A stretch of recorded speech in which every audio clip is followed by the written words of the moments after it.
Hey, welcome back. I'll be going over movement today.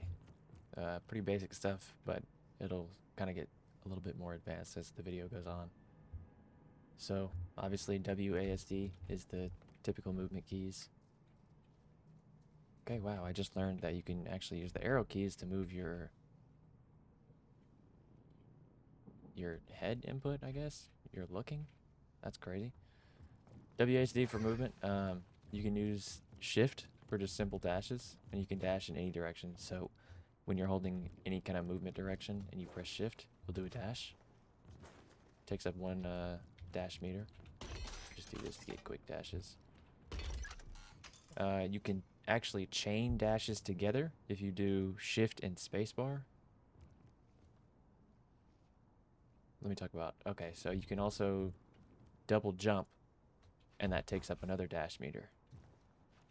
And you can do that in any direction as well. So if you're moving forward, double jump, back, double jump, left, right. Yeah. And you can chain them together if you do shift dash or shift jump. So it's just kind of like a 1, 2, shift jump, just like that. 1, 2. And you can also do this in any direction. Shift jump, shift jump. I can even go shift jump, shift jump. And there's actually some items you can buy that will give you buffs based on which one you buy after shift jumping or dash jumping. So you can get, obviously the cheap one, the green one is extra stamina, just gives you an extra bar here. So you can see I have 4 bars instead of the typical 3 when I don't have it. And then it actually upgrades into either the gun version of kinetic dash, which gives you extra fire rate and bonus ammo until your next reload, lasts for 7 seconds. This is very, very good for anybody who has just low magazine size by default, or yeah, low magazine size. It's really good for that. There's a spirit version called Arcane Surge, which just buffs basically all your spirits. So after you shift jump, you have bonus range, duration, and spirit power, also lasting for 7 seconds. Or you can do the more expensive route, the tier 3, which is just extra stamina mastery. You get 2 meters instead of just the 1 meter. It recovers faster at 20% instead of the 12%, and you actually dash and jump faster, or farther, I mean, by 30% extra.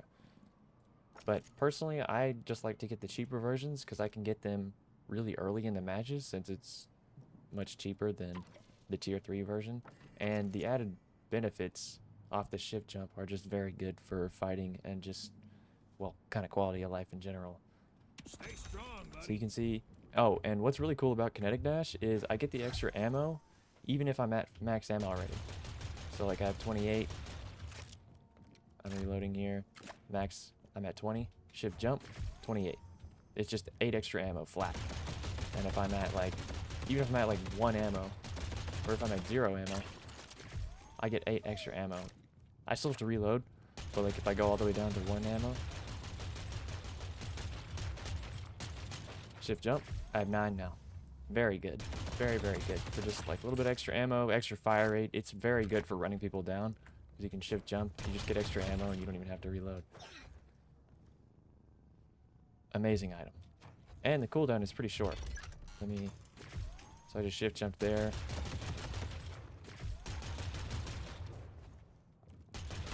Oh, I think it's actually, there is no cooldown. It's off of every shift jump.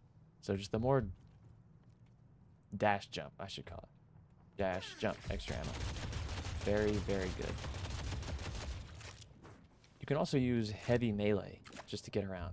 Because you have that little dash of speed right there. So if somebody's kind of chasing me down, say I run out of dashes right here around this corner, I can just heavy punch to get around the corner a little bit faster.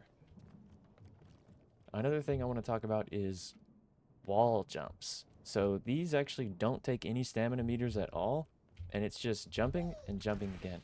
Like when you're touching a wall surface, you just jump and you'll bounce off the wall. Get a little bit extra movement there, extra height.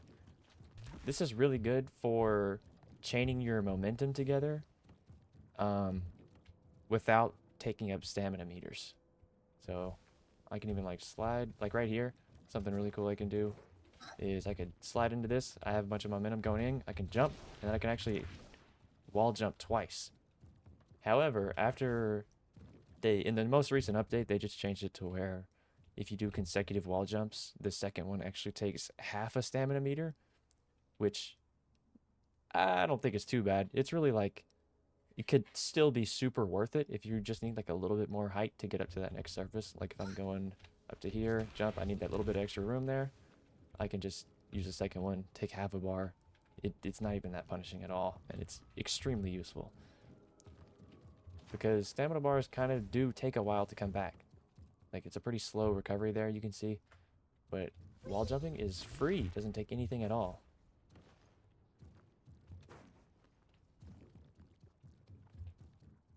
So I could kind of chain all this together. Slide, maintain my momentum, wall jump, I could just punch, crawl up here. Another thing I want to talk about is mantle sliding, is what I like to call it. So anytime you hold spacebar just to climb up something like that,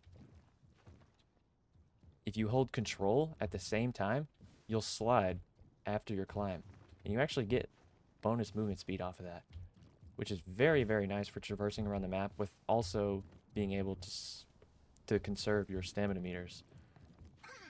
Extremely useful, just because there's so much verticality and just obstacles around the map, and the vast majority of them you can actually just mantle up, or you could do a little wall jump to get up.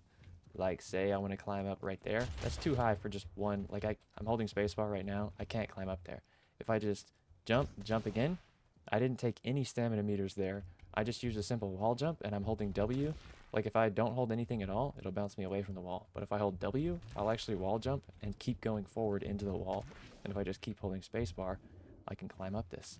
Whereas normally I couldn't, unless I did like a double jump and then climbed up. But that takes a stamina bar. And I don't want to use a stamina bar because those make me get around really quick. That's a lot of the movement. So I just jump into the wall while holding W.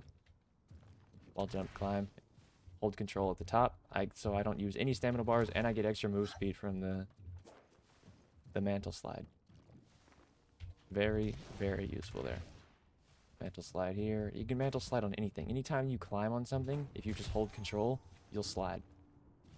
Mantle slide here. You can even mantle slide on boxes, and you'll break them. One fun thing, if you slide into boxes, they break.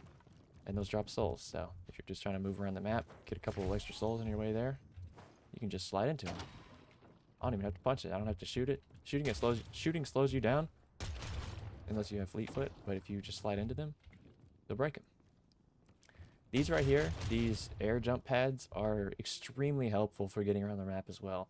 They're kind of placed all around the map, but anytime you see these, if you just walk over them, it throws you across, like very, very far. Doesn't take any stamina bars, doesn't take anything. All you have to do is walk over it.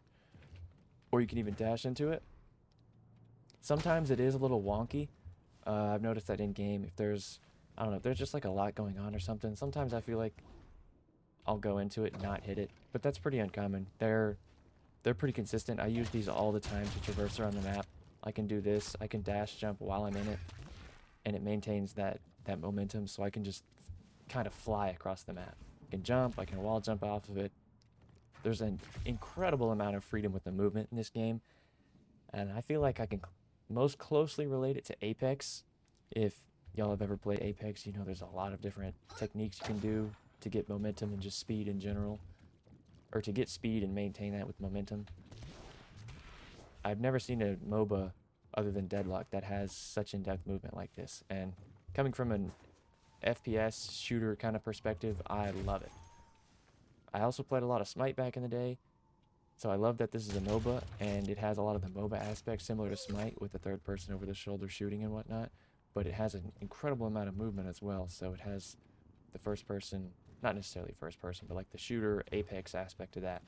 So yeah, I think that's about all I got for today. Next video I'll be talking about the heavy melee combat. Stay tuned for that.